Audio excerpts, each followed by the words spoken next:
손에 이끌리어 생명길로 가겠네. 한 걸음 한 걸음 주 예수와 함께 날마다 우리 걸어가리.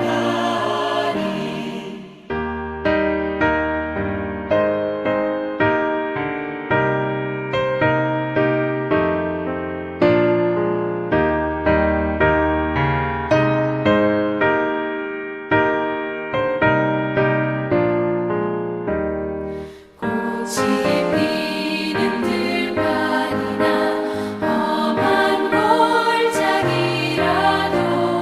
주가 인도하는 대로 주와 같이 가겠네. 한 걸음 한 걸음 주 예수와 함께 날마다 우리 걸어가리. 선지자의 높같이 우리들도 천국에 들려 올라갈 때까지 주와 같이 걷겠네. 한 걸음 한 걸음 주 예수와 함께 날마다 우리 걸어가리.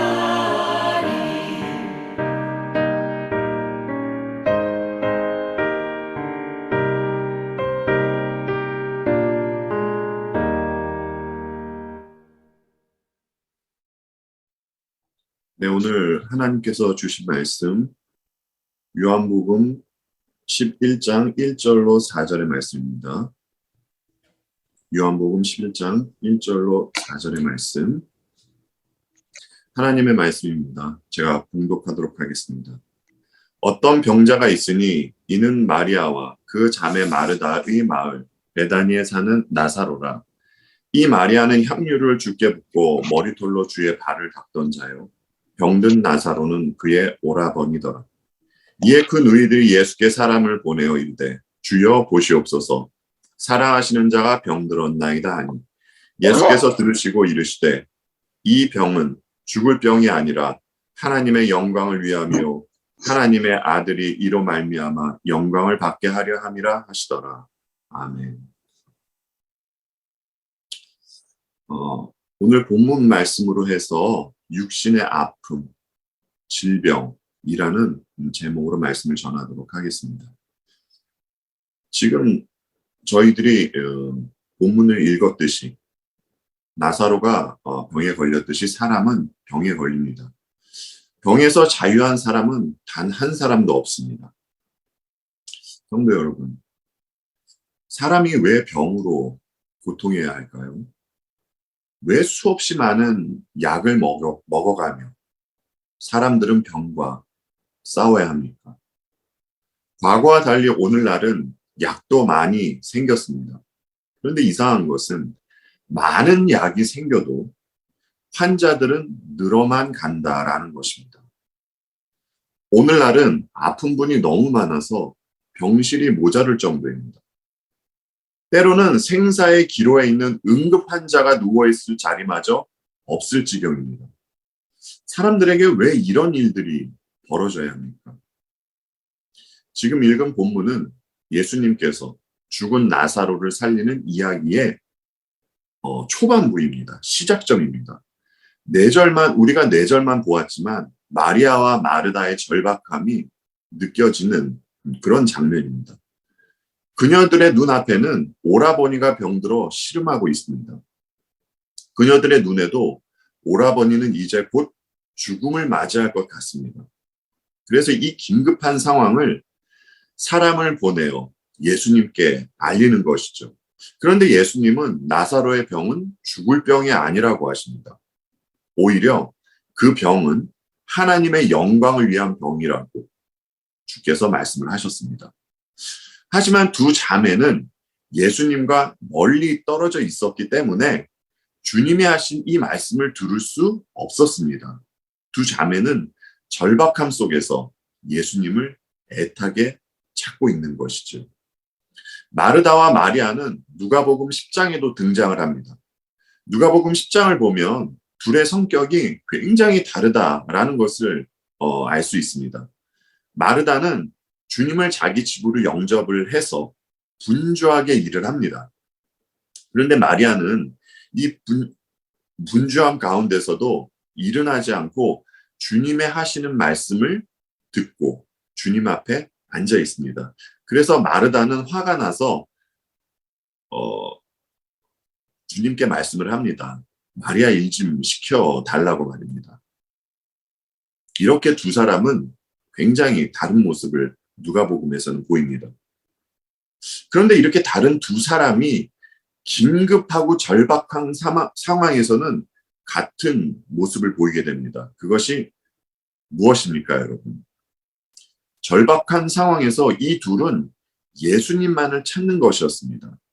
이 둘은 예수님만 의지하는 공통점을 보이고 있습니다.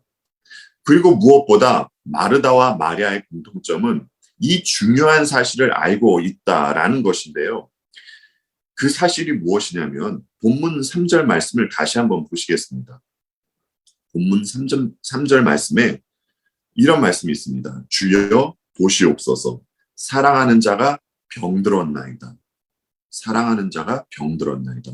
두 자매가 절박한 상황에서 예수님만을 찾고 의지하는 모습을 보였던 것은 그들은 자신들이 예수님을 사랑하기 이전에 예수님께서 자신들을 사랑하고 있다라는 사실을 알고 있었기 때문입니다. 두 자매는 공통적으로 주님의 사랑을 알고 있었던 것이었습니다. 성도 여러분, 그런데 주님이 사랑하시는 나사로, 이 나사로는 굉장히 무서운 병에 지금 걸린 상태입니다. 그는 병으로 죽음을 향해 가고 있고 또 결국 죽음을 맞이하게 되죠.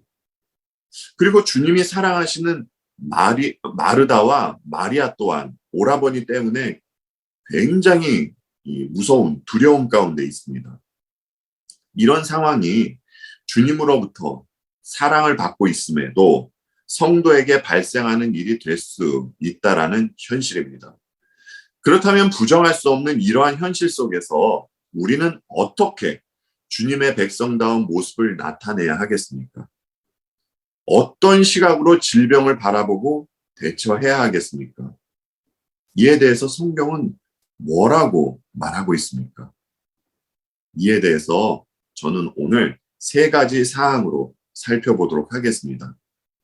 첫 번째는 질병은 일반적인 것으로 누구에게나 찾아온다라는 것이고요. 두 번째는 질병은 괴롭고 고통스러운 것이지만 사람에게 주는 유익이 있다라는 것입니다. 그리고 마지막 3번째로는 성도에게 질병이 찾아왔을 때 자기가 자신을 어떻게 점검할 것이며 또 어떠한 마음가짐을 가져야 할 것인가에 대해서 말씀을 드리도록 하겠습니다. 자, 그러면 먼저 질병은 일반적으로 누구에게나 찾아온다라는 첫 번째 사항을 한번 보겠습니다. 이 사실은 굳이 말씀드리지 않아도 여러분께서 잘 알고 계십니다. 우리가 가볍게 생각하는 감기에서부터 무겁게 생각하는 암까지 이 질병은 누구에게나 찾아오는 것입니다. 남녀노소 그리고 인종과 상관없이 찾아오는 것이 질병입니다. 심지어 의사에게도 찾아오는 것이 질병입니다. 사람은 질병 앞에서 속수무책입니다. 지난주에 지나가는 말로써 이런 말씀을 드렸죠. 죄는 병이 아니다라는 말씀 말입니다. 오늘날 사람들이 죄를 죄로 생각하지 않고 죄를 어떤 병이나 모자람 같은 것으로 생각하기 때문에 드렸던 말씀이었습니다. 죄라는 것은 하나님을 대적하는 행위입니다. 죄가 하나님과 사람을 갈라놓았습니다. 엄청나게 무서운 것이 죄입니다.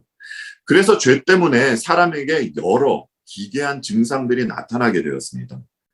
그 여러 증상 가운데 하나가 질병입니다. 첫사람 아담의 죄가 전 인류에게 미쳤듯이 질병 또한 전 인류에게 발생하게 되는 것입니다. 사람이 있는 곳에는 질병이 함께 있습니다. 그런데 가만히 보면 이 질병은 사람을 어딘가로 이끄는 힘이 있다라는 것을 보게 됩니다. 다른 말로 하면 질병이 하는 기능이 있다라는 것이죠. 이사야서 38장 1절로 3절의 말씀을 한번 함께 보도록 하겠습니다. 이사야서 38장 1절로 3절의 말씀입니다. 그때 히스기야가 병들어 죽게 되니 아모스의 아들 선지자 이사야가 나아가 그에게 이르되 여호와께서 이같이 말씀하시기를 너는 내 집에 유언하라 내가 죽고 살지 못하리라 하셨나이다 하니 히스기야가 얼굴을 벽으로 향하고 여호와께 기도하여 이르되 여호와여 구하오니 내가 주 앞에서 진실과 전심으로 행하며 주의 목전에서 선하게 행한 것을 기억하옵소서 하고 히스기야가 심히 통곡하니 아멘. 히스기야는 여호와를 섬기던 왕입니다. 그가 아수르 왕을 두고 한 기도가 하나님께 상달이 되어 하나님께서는 그의 기도에 응답하심으로 말미암아 하나님은 그를 도우시죠. 그리고 여호와의 사자가 아수르 진영에서 18만 5천 명을 죽입니다. 그리고 아수르 왕은 자기 아들의 칼로 죽임을 당하게 됩니다. 이 일을 하나님께서 해주신 것입니다. 그런데 이런 일이 있을 때 히스기야는 병들어 죽게 된다라는 것입니다. 마음껏 기뻐해도 시원치 않은데 왜 이런 일이 하나님을 섬기는 사람에게 발생해야 합니까? 여러분, 질병이 웬 말입니까? 그런데 질병이 사람에게 찾아와서 하는 역할이 있다라는 것을 우리는 성경을 통해서 보게 됩니다. 질병은 사람을 겸손하게 합니다. 그리고 그를 기도의 자리로 가게 합니다. 형식적인 기도의 자리가 아닌 하나님과 진실되게 독대하는 자리로 질병은 그를 이끌어 갑니다. 하나님은 히스기야가 겸손하기를 바라셨습니다. 그래서 하나님은 특별하게 자녀들과 독대하기 원하실 때 그들에게 질병을 허락하시는 경우가 있습니다. 사도 바울도 마찬가지입니다. 하나님은 그에게 왜 육체의 가시를 주셨다고 하십니까? 바울이 하나님으로 받은 계시가 어마어마해서 사람들이 그를 과대평가할까 봐 겸손하라고 육체의 가시를 주셨다고 합니다. 이처럼 질병이 하는 역할은 사람을 낮추고 사람을 겸손의 자리로 이끕니다. 이 사실은 보편적으로 모든 사람에게 적용이 됩니다.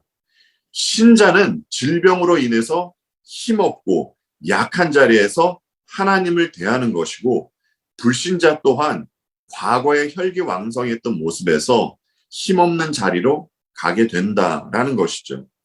그런데 참 안타깝습니다. 말씀드렸듯이 이 질병은 모든 사람에게 찾아오는 것입니다. 사람이 병에 걸렸을 때 하나님과 함께하면 좋으련만 그렇지 못하고 그저 인생 무상이라는 말과 함께 그 자리에 머무르는 사람이 너무나 많습니다. 여러분, 얼마나 안타까운 일입니까? 마치 병이라는 권력 앞에 죽음이라는 권력에 떠밀려서 아무런 소망 없이 자기의 순번을 따라가고 있는 것 같습니다. 우리는 장례 예식을 할 때마다 들었던 말씀이 있습니다.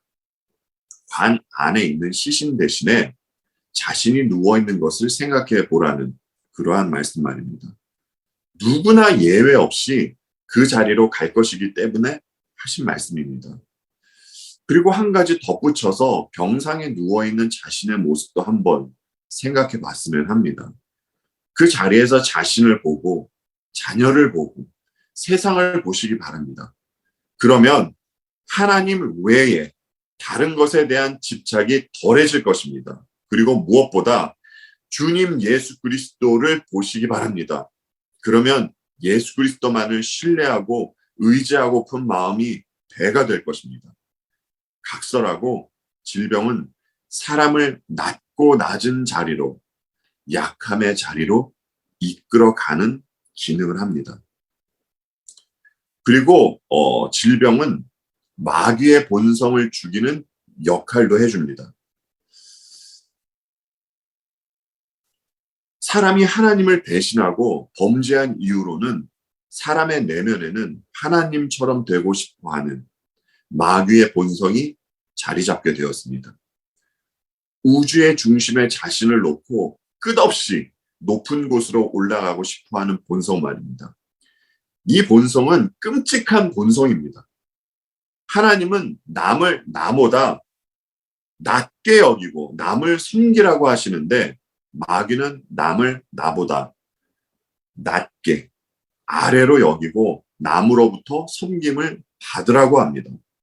성도에게도 마귀적 본성이 있습니다. 사람은 마귀의 본성에 따라서 끊임없이 자신의 이름을 높이려 합니다. 자신만을 위한 바벨탑을 쌓아 올려갑니다. 예수님을 시험하려고 높은 곳으로 인도했던 마귀는 똑같은 방법으로 사람을 시험하기 때문입니다. 질병은 이런 마귀의 시험을 따르고자 하는 본성에 제동을 거는 역할을 합니다. 그리고 마귀의 본성을 죽이는 역할을 합니다. 성도 여러분, 질병이 마귀의 본성을 죽이는 역할을 한다면 성도는 질병을 어떤 시각으로 보고 어떻게 대해야 하겠습니까? 지난번에 말씀드렸듯이 복음이 실제가 되려면 우리 자신이 누구인지, 죄가 어떤 것인지, 삼위 하나님께서 구원을 이루시기 위해서 어떤 일을 하셨는지 반드시 알아야 합니다. 그리고 이 땅은 잠깐 머물다 가는 곳이라는 인식이 있어야만 복음은 기쁜 소식이 됩니다. 만약 시선이 이 땅에만 머물게 된다면 질병은 저주입니다. 질병은 그 이상도 그 이하도 아닌 것이 됩니다. 그리고 시편 73편의 시편 기자가 말하는 이 악인만큼 복된 사람도 없게 됩니다. 여러분 그렇지 않습니까? 그 악인들은 죽을 때에도 고통이 없으며 몸은 멀쩡하고 윤기까지 흐른다고 합니다. 이들은 악행을 하며 죽을 때까지 자신 안에 있는 마귀의 본성으로 살아감에도 불구하고 그들을 제어하는 장치가 없이 세상과 작별을 하게 되는 것이죠. 성도 여러분, 불신자들도 공감하는 성경 말씀이 있습니다. 혹시 그 말씀이 무슨 말씀인지 아십니까? 이 말씀입니다. 너는 흙이니 흙으로 돌아갈 것이니 라는 말씀 말입니다. 이 말씀은 신자와 불신자를 떠나서 누구나 인정하는 말씀입니다. 그런데 많은 경우 하나님은 죄범한 사람이 흙으로 돌아가게 하는 방법으로 질병이라는 도구를 쓰시더라라는 것입니다. 따라서 저와 여러분은 이 땅은 잠깐 머물다 가는 곳이라는 것과 질병은 일반적으로 누구에게나 찾아온다라는 사실을 늘 인식하며 살아야 할 것입니다. 그리고 두 번째로 질병은 괴롭고 고통스러운 것이지만 사람에게 주는 유익이 있다라는 내용을 함께 보도록 하겠습니다. 먼저 우리는 이 사실을 알아야 합니다. 사람이 하나님께 죄를 범하지 않았다면 세상에는 질병이라는 것이 없었습니다. 처음 하나님께서 지으신 세상은 하나님께서 보시기에 좋은 세상이었습니다. 그럴 리가 없지만 만약 세상에 죄가 들어오기 전에도 질병이 있었다면 하나님은 당신께서 지으신 세상을 보시기에 좋게 여기지 않으셨을 것입니다. 왜냐하면 이 질병이라는 것은 사람을 비롯한 모든 필요된 것을 파괴하는 기능을 하기 때문입니다.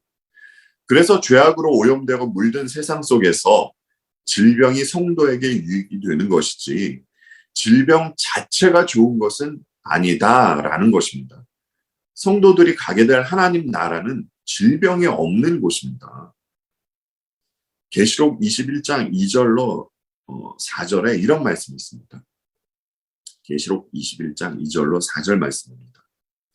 또 내가 보매 거룩한 성 새 예루살렘이 하나님께로부터 하늘에서 내려오니 그 준비한 것이 신부가 남편을 위하여 단장한 것 같더라. 내가 들으니 보좌에 큰 음성이 나서 이르되 보라 하나님의 장막이 사람들과 함께 있음에 하나님이 그들과 함께 계시리니 그들은 하나님의 백성이 되고 하나님은 친히 그들과 함께 계셔서 모든 눈물을 그 눈에서 닦아주시니 다시는 사망이 없고 애통하는 것이나 곡하는 것이나 아픈 것이 다시 있지 아니하리니 처음 것들이 다 지나갔음이러라. 아멘. 지금 보셨듯이 완성된 하나님 나라에는 사망, 애통, 아픔이 없는 곳입니다. 그런데 우리의 불만은 이것입니다. 지금 우리가 살아가는 현실에서는 눈만 돌렸다 하면 사망, 애통, 아픔 투성이라는 것입니다. 그런데 여러분, 성도는 이 세상을 살아가면서 작은 사망도 경험해봐야 하고 애통하기도 해봐야 하며 또 아픔도 겪어봐야 합니다. 삶을 살아가면서 혼자 눈물 흘리는 일이 있어야 하나님 나라에서 하나님은 자녀들의 눈물을 닦아주시는 것입니다.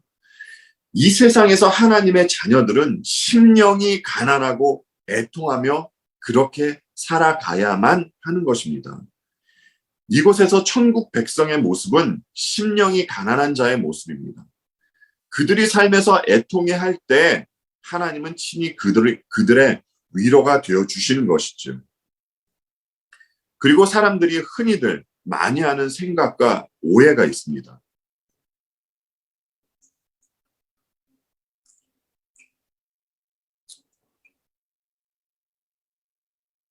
여러분, 사람들이 하나님을 어떤 하나님으로 부릅니까?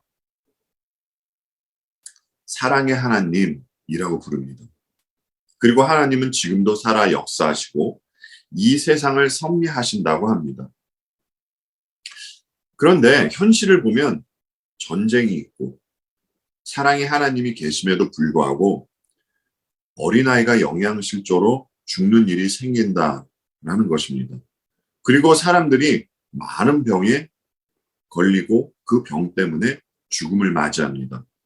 오늘의 시각으로 보자면 사랑의 하나님이 계시다면 왜 코로나 바이러스를 막지 않고 바이러스가 전파되게 그냥 놔두냐라는 것이죠. 그래서 불신자들이 하는 말은 신이 없거나 신이 있다 하더라도 사람의 어떠함에 따라서 움직여지는 그러한 신이다라는 것입니다. 여러분은 어떻게 생각을 하십니까? 정말 그렇습니까? 아닙니다. 다시 강조해서 말씀드리지만 성도에게 이 땅은 잠시 거쳐가는 땅입니다. 반드시 이 시각이 있어야만 합니다. 잠시 잠깐 나그네의 삶을 살면서 하나님께서 알려주시고 깨닫게 해주시는 것, 그것 마음에 품고 하나님 나라로 가는 것입니다. 성도 여러분, 하나님께서 당신의 자녀를 구원하시기 위해서 어떤 일을 하셨습니까? 이 땅에 있는 자녀들을 구원하시기 위해서 아버지 하나님은 당신이 가장 사랑하시는 독생자의 피를 보셨습니다. 십자가에서 독생자의 피를 보셨습니다. 하나님은 이렇게 독생자로 구원한 자녀를 그 자녀를 자녀답게 만드시기 위해서 그들에게 질병 또한 허락하시는 것입니다. 왜 그렇습니까? 여기가 마지막이 아니라 성도가 궁극적으로 가야 할 곳이 있기 때문입니다. 질병을 주어서라도 자녀답게 만드는 것, 그리고 반드시 하나님 나라로 이끌어 가시는 것, 내 새끼 절대 잃지 않겠다. 이것이 하나님의 열심이고 하나님의 사랑이다라는 말입니다. 아까도 언급했지만 시편 기자가 말했던 악인은 이 세상에서 편안하게 잘 먹고 잘 살다가 죽을 때도 아주 편안하게 갔습니다. 여러분, 모든 사람이 이 삶을 원하는 것 아닙니까? 그런데 정말 누구는 예수님을 믿지 않고서도 편안한 삶을 살아가고 또 누구는 예수님을 믿음에도 불구하고 아프고 고생하는 삶을 살지 않습니까? 여러분, 고생하고 아픈 사람은 마귀가 그를 방해해서 그런 것입니까? 절대 아닙니다. 오히려 편안함으로 세상에서 젖어 살까봐 그런 삶을 살지 못하게 하나님께서 역사하시는 것입니다. 하나님은 당신의 자녀들이 여기서 이 땅에서 잘 먹고 잘 사는 것에는 관심이 없습니다. 만약 이러한 것에 관심이 있으셨다면 하나님은 성도를 광야로 이끌지 않으셨습니다. 사람이 그곳에서 무슨 편안함을 누리고 무슨 진수성찬을 먹겠습니까? 하나님은 자녀들의 유익을 위해서 잠깐의 고난을 허락하시는 것입니다. 자녀를 광야로 이끄시는 분이 하나님이시요. 때로는 그들에게 질병을 허락하시는 분도 하나님이십니다. 욥을 봐서도 알 수 있지 않습니까? 하나님의 허락 없이 성도에게 일어나는 일은 아무것도 없습니다. 저와 여러분은 절대 하나님의 사랑을 의심해서는 안 됩니다. 자녀가 부모를 의심하는 그것만큼 슬픈 일이 어디에 있겠습니까? 정신이 제대로 된 사람이라면 육신의 부모님도 온전히 신뢰하며 감사하며 살아가는데 하물며 우리를 창조하신 하나님 아버지를 의심한다는 것은 서글픈 일입니다. 하나님께서 사람들에게 허락하시는 질병은 수없이 많습니다. 가볍게 걸리는 감기 몸살서부터 암, 이루 헤아릴 수 없는 병이 있습니다. 그런데 성도는 이러한 질병으로부터 영적인 유익을 얻을 수 있습니다. 어떤 유익을 얻을 수 있는지 한번 살펴보도록 하겠습니다. 먼저는 병에 걸렸을 때 사람은 죽음이 먼 곳에 있는 것이 아니라 가까이 있다라는 것을 생각하게 됩니다. 이것이 유익입니다. 오늘도 죽음에 대해서 말씀드려 죄송합니다, 여러분. 그러나 성도에게 있어서 죽음을 생각한다는 것은 큰 유익입니다. 그래야 주어진 오늘을 주님 안에서 더 잘 누리며 살아갈 수 있기 때문입니다. 누가복음 12장 19절로 20절에 이런 말씀이 있습니다. 또 내가 내 영혼에게 이르되 영혼아 여러 해 쓸 물건을 많이 쌓아두었으니 평안히 쉬고 먹고 마시고 즐거워하자 하리라 하되 하나님은 이르시되 어리석은 자여 오늘 밤에 내 영혼을 도로 찾으리니 그러면 내 준비한 것이 누구의 것이 되겠느냐 하셨으니 아멘. 사람의 관심은 온통 이 세상에 대한 것입니다. 그리고 오늘이 지나가면 당연히 내일이 찾아온다고 생각들을 합니다.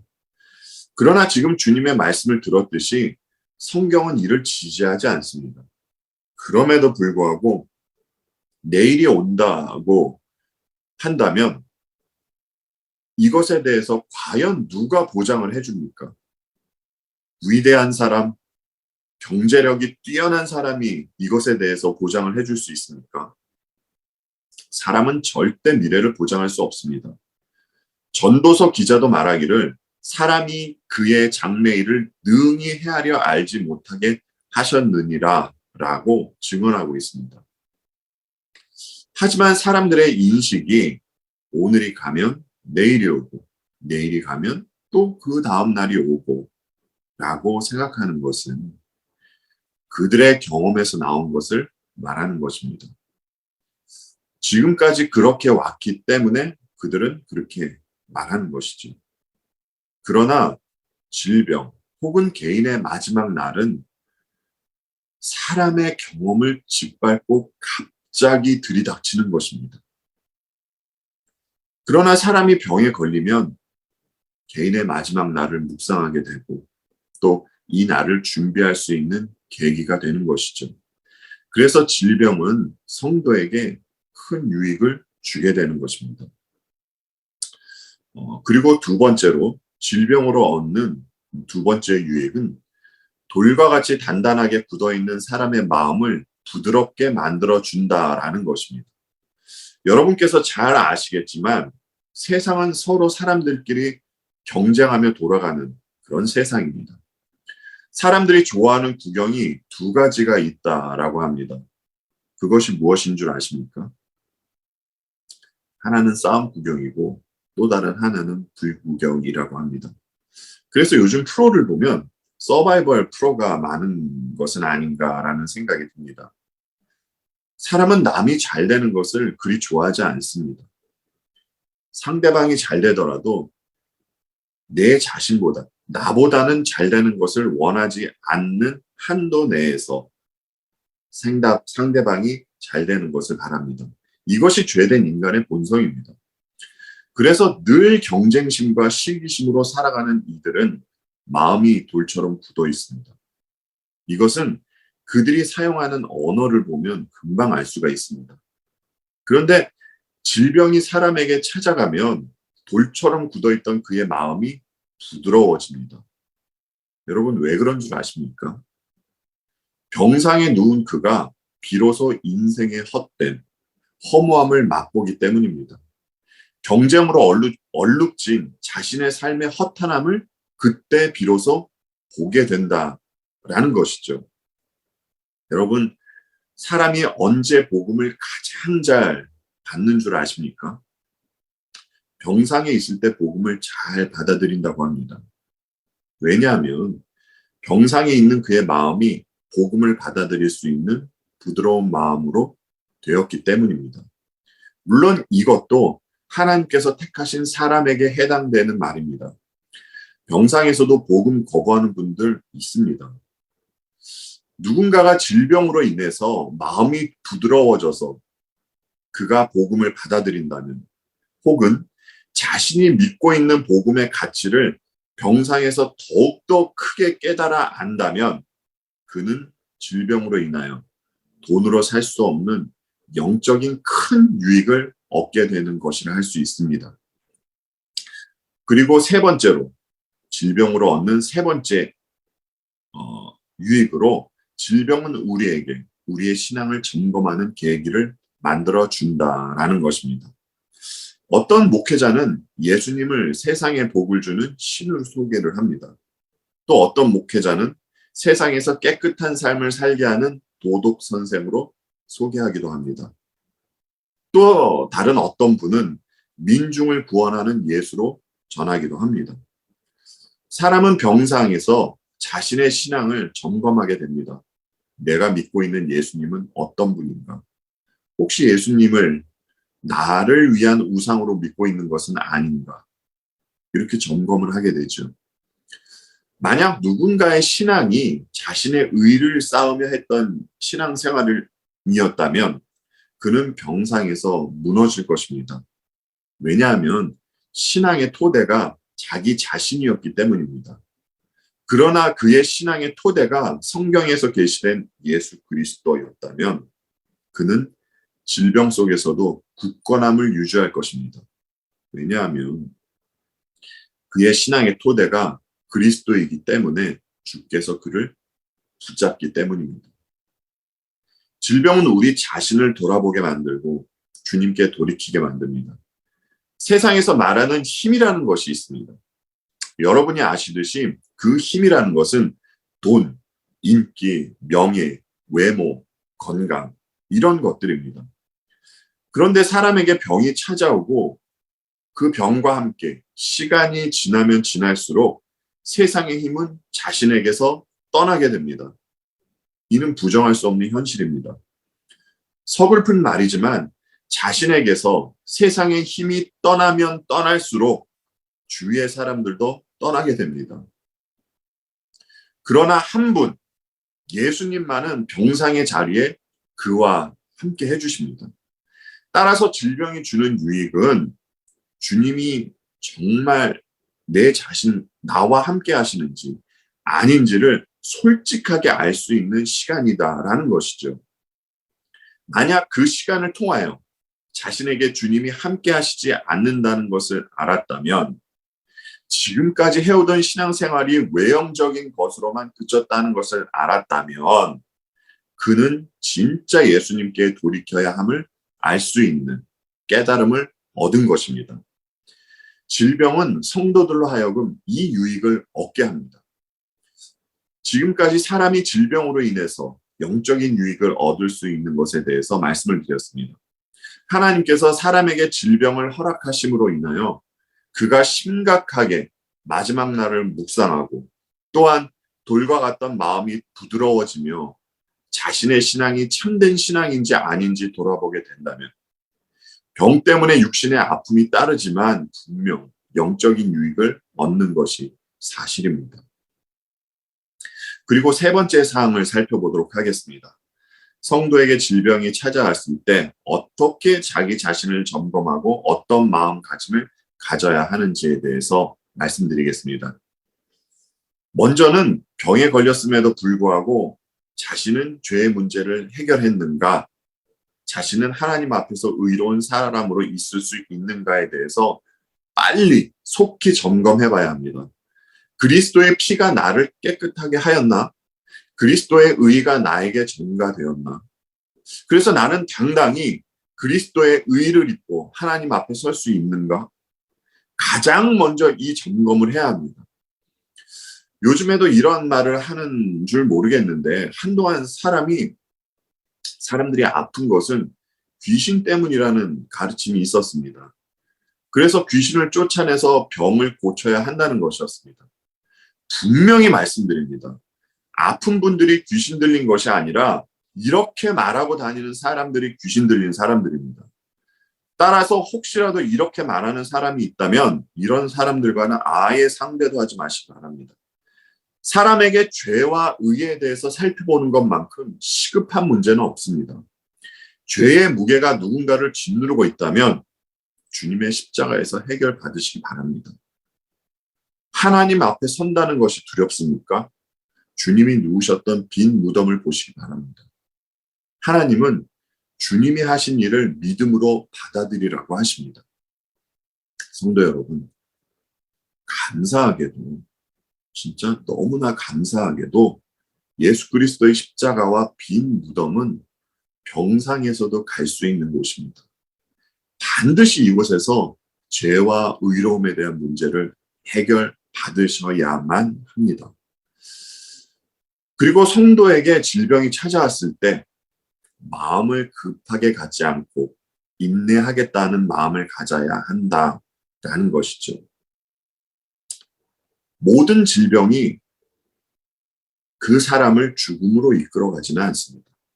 감기 몸살이 그를 죽음으로 이끌어가지는 않습니다.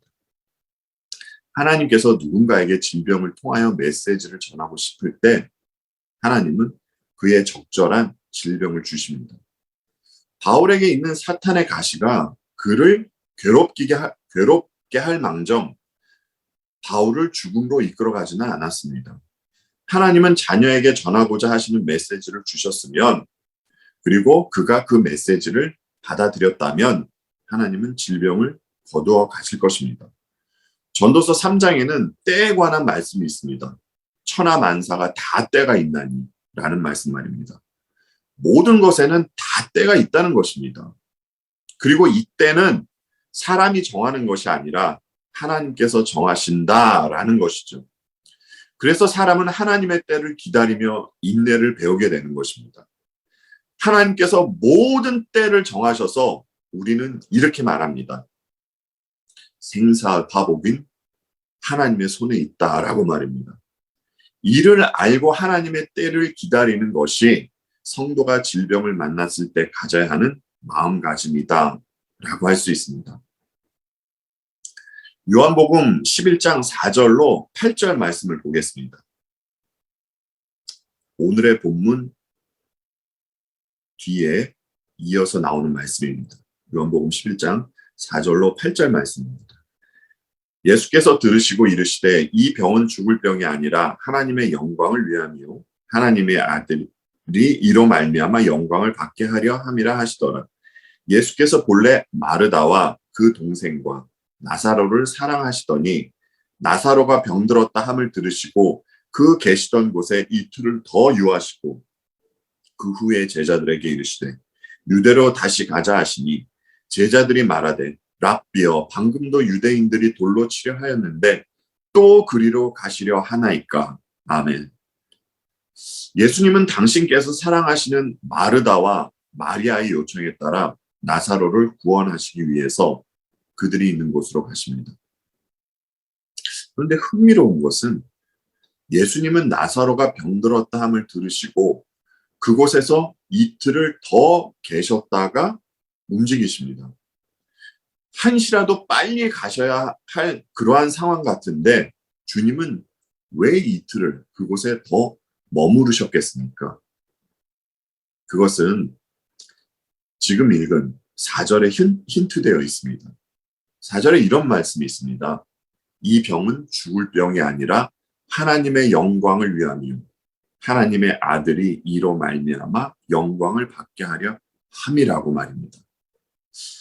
주님은 나사로가 죽고 그가 장사한 지 나흘이 지나셔서 그들에게 나타나십니다. 마르다와 마리아 그리고 그를 장사했던 사람들은 나사로가 죽은 것에 대해서 전혀 의심이 없었습니다. 나사로는 이미 죽고 부패하고 있었기 때문입니다. 이런 상황에서 주님은 하나님만이 하실 수 있는 신적인 능력으로 사람들이 보는 가운데서 그를 살려내시는 것입니다. 예수님은 사람에게 생명을 주시는 하나님이시다라는 것을 예수님 스스로 증명하신 것이죠. 마르다와 마리아는 나사로가 어디서 구원받았는지 알았습니다. 두 자매는 주님의 말씀 한마디에 온몸이 천으로 감겨있는 나사로가 살아나는 것을 보았습니다. 나사로 또한 새로운 생명을 얻은 후에 자신이 어느 자리에서 구원받았는지 알았습니다. 주님이 하신 일로 말미암아 자신이 어디서 구원받았는지 알아야만 그는 주님께 진심으로 영광을 돌릴 수 있게 되는 것입니다. 모든 사람은 나사로와 같습니다. 질병을 앓기도 하고 결국은 이 땅에서 죽음을 맞이하게 될 것입니다. 그리고 모든 사람은 두 자매와 같습니다. 옆에서 병을 앓고 죽어가는 사람들을 보면서 자신의 힘으로는 어떻게 할 방도를 모릅니다. 그저 가슴치며 그 광경을 눈물로 지켜볼 뿐이죠. 인간의 처참함을 경험하는 것입니다. 하나님은 당신의 백성들에게 죄로 인해서 나오는 이 죄의 결과들이 얼마나 끔찍한 것인지 알려주시고자 그들에게 질병을 허락하십니다. 그런데 성도는 그 처참함의 자리가 끝이 아니다라는 것이죠. 예수 그리스도께서 사랑하는 그 백성을 구원하시기 위하여 친히 우리의 자리로 오셨다라는 것입니다. 조금 전에 봤던 요한복음 11장 8절 말씀을 다시 보겠습니다. 제자들이 말하되 랍비여 방금도 유대인들이 돌로 치려 하였는데 또 그리로 가시려 하나이까. 주님은 나사로를 살리기 위해서 위험을 무릅쓰고 그가 있는 곳으로 가셨습니다. 이와 같이 주님은 우리에게 새 생명을 주시려고 당신께서 스스로 죽음의 자리인 십자가의 자리로 가시는 것입니다. 주께서 그 자리로 가신 것은 누구의 강요에 의해서 가신 것이 아닙니다. 질병과 죽음의 늪에서 그 무서운 곳에서 헤어나오지 못하고 있는 우리에게 생명을 주시고자 주님 스스로 그곳으로 가신 것입니다. 파티를 하면서 그리스도의 십자가를 온전히 바라볼 수는 없습니다. 그렇지 않겠습니까? 오히려 육신의 아픔으로 병상의 자리에 있을 때 주님의 십자가를 온전히 바라볼 수 있게 되는 것이죠. 그리고 그것에서 소망을 발견하게 될 것입니다. 약해진 모습으로 조용히 주님의 십자가를 바라보며 또 그 십자가를 바라보며 소망하고 있는 어떤 사람에게 주님은 이렇게 말씀을 하십니다. 얘야, 이 병은 죽을 병이 아니라 하나님의 영광을 위하며 하나님의 아들이 이로 말미암아 영광을 받게 하려 함이라 라고 말입니다. 주님의 이 음성을 듣는 저와 여러분이 되시기를 바랍니다. 기도하겠습니다. 주님, 오늘도 저희들에게 육신의 아픔, 질병이라는 제목으로 말씀을 주셔서 감사합니다.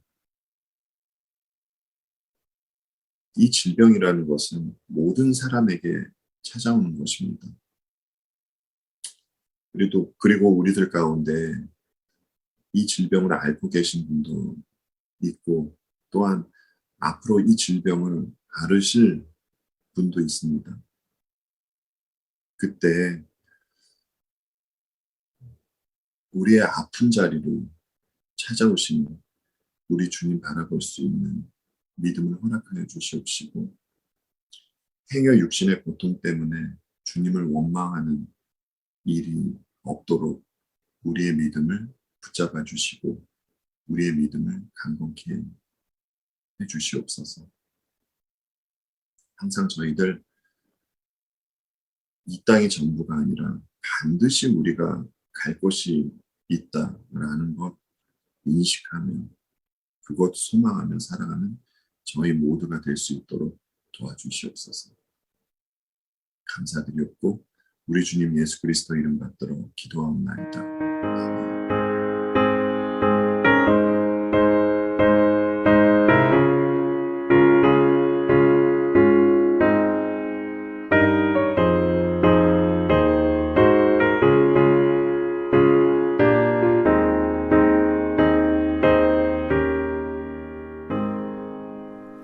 잠시 세상에 내가 살면서 항상 찬송 부르다가 날이 저물어 오라 하시면 영광 중에 나아가리 열린 천국 문 내가 들어가 세상 짐을 내려놓고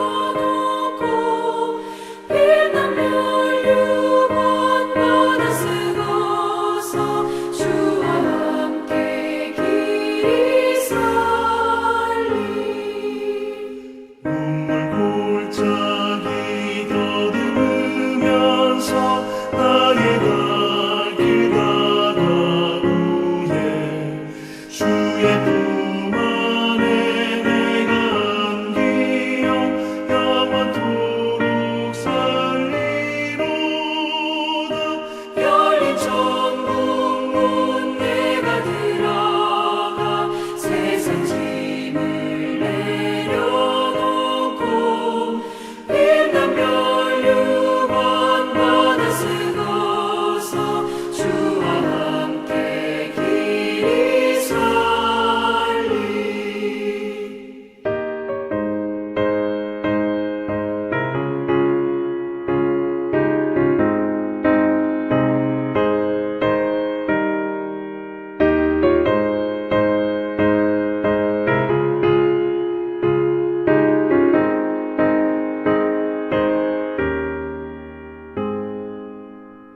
나의 가는 길 멀고 험하며 산은 높고 걸음 깊어 고난 나의 멈출 것 없어도 복된 날이 밝아오리 열린 천국 문 내가 들어가 세상 짐을 내려놓고 빛난 멸류관 받아 쓰고서 주와 함께 길이 살리 한숨 가시고 죽음 없는 날 사모하며